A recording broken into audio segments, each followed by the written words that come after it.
नमस्कार, मैं हूं दीपाली राणा। आप देख रहे हैं कमोडिटी कॉल। और देश में बीते एक साल में रबर का उत्पादन 2% बढ़ा है, वहीं एक महीने में कीमतों में गिरावट आई है। क्या है कारण, इसे इंडस्ट्री कैसे देखती है, इस पर हम बातचीत करेंगे। हमारे साथ मौजूद रहेंगे साउथ इंडिया रबर कंपनी के पार्टनर निश्चय खुराना और साथ ही एसएमसी ग्लोबल सिक्योरिटीज के एपी वंदना भारती भी हैं।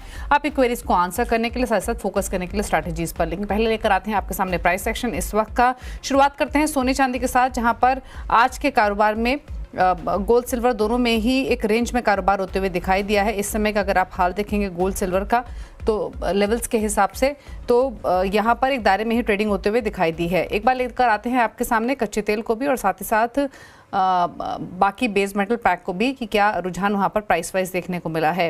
हालांकि इंटरनेशनल मार्केट्स में अगर कच्चे तेल को देखेंगे तो प्राइसेस यहाँ पर थोड़ा सा नरम हुए हैं। फिलहाल थोड़ी रिकवरी लोअर लेवल से कच्चे तेल में आते हुए दिखाई दी है।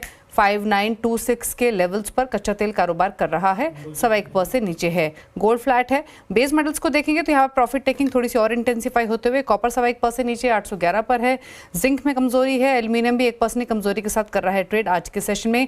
वहीं अगर आप एग्री कमोडिटी पैक को देखेंगे आज के सेशन में, क्विकली दिखा देते हैं क्या अपडेट है। तो तेजी है कॉटन सीड ऑयल केक में, बाकी तमाम एग्री कमोडिटीज लाल निशान में ही है। गिरावट देखने को मिल रही है ग्वार पैक में भी और साथ साथ स्पाइसेस के पैक में, जहां पर धनिया और जीरा दबाव के साथ कर रहे हैं ट्रेड। वंदना भारती बनी हुई है। वंदना नमस्कार, पहले तो बताइए आपकी स्ट्रैटेजीज क्या रहेंगी। जी दीपाली, मुझे लग रहा है कि नेशनल गैस में काफी फॉल आया है, लेकिन थोड़ी सी फॉल अभी यहाँ पे और दिख सकती है। तो 199 के करीब यहाँ पे सेलिंग रिकमेंडेशन रहेगी। 192 का टारगेट होगा, स्टॉप लॉस लगाना होगा 201 का।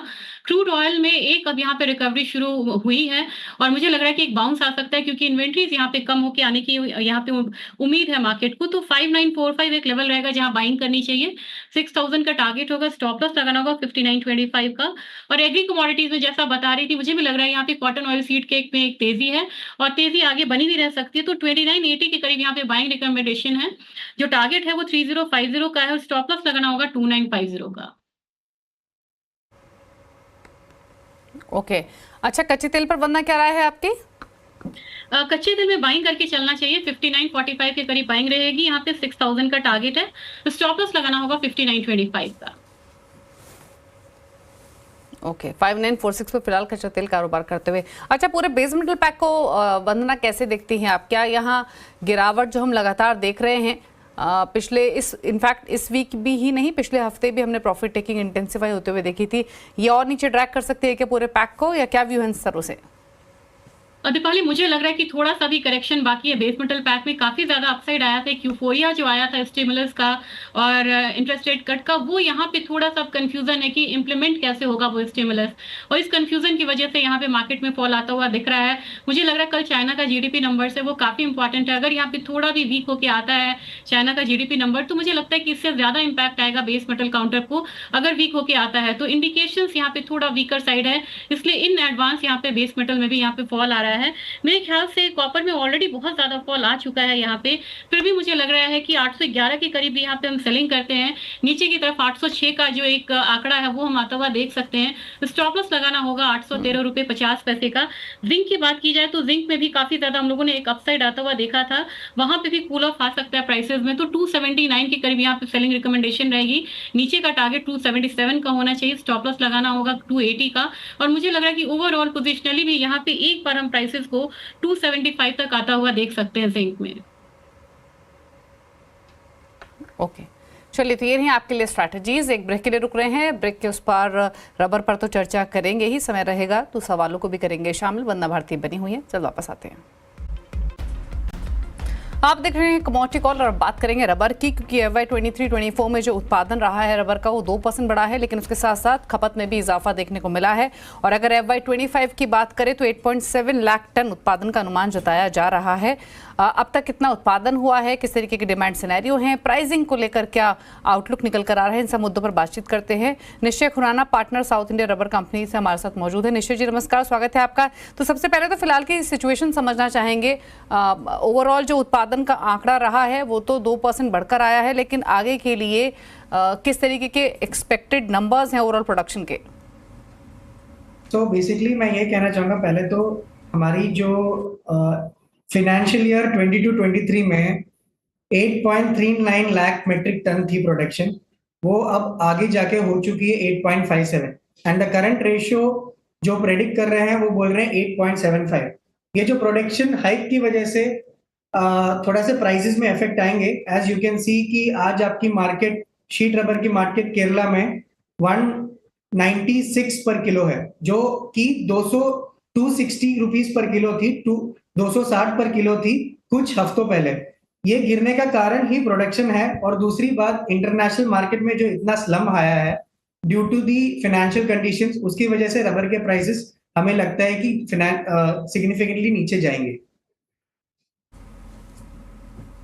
ओके तो यहाँ से ऑलरेडी और कीमतें नीचे जाने की प्रोबेबिलिटी है, इसका मतलब ऑलरेडी एक महीने में 19% की गिरावट देख चुके हैं, और कितना नीचे जा सकता है निश्चित भाव? तो हमारा जो अनुमान है, जो हमने स्टडी करा है, लगभग और भी 10 रुपए गिरने की अनुमति है। जैसे 15 रुपीस पर किलो नीचे तक जा सकता है। अप्रोक्सीमेट प्राइस जो आज 196 है, हम देख रहे हैं कि ये 180 टू 185 पर किलो के लेवल पे आ रुकेगा। अच्छा, तो यहाँ से भाव और नीचे जा सकता है। अच्छा, एक चीज़ और बताइए, एक चिंता ये भी थी कि जो इम्पोर्ट्स हैं वो भी बढ़े हैं। कितना प्राइस फॉल के पीछे कंट्रीब्यूशन रहा है एक्सेसिव इंपोर्ट्स का? अप्रैल सितंबर के दौरान कैसे रहे हैं और आगे के ट्रेंड्स कैसे दिख रहे हैं? मैम, जो इंपोर्ट हाई हुए थे एंड प्राइसेस जो बढ़े हैं ड्यू टू वेदर कंडीशंस बढ़े थे। जो थाईलैंड में हमने बाढ़ देखी, इस बारी आई फ्लड कंडीशंस, उसके वजह से प्राइस बढ़ गए थे। एंड ड्यू टू केरला में और इंडिया में भी जो बाढ़ आई थी, उसकी वजह से फार्मर्स ने काफी मुश्किल की प्रोडक्शन झेली है रेनी सीजन में, पर वो थोड़ा सब्सिडाइज हो चुका है।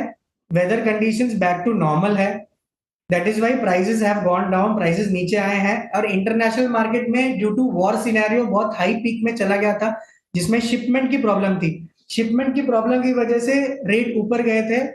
Tyre companies and non tyre companies जो रबर कंज्यूम करती है, उनको शिपमेंट्स नहीं मिल रही थी, उसकी वजह से प्राइसेस ऊपर जाने की वजह से डिमांड बहुत ऊपर की तरफ हो गई थी।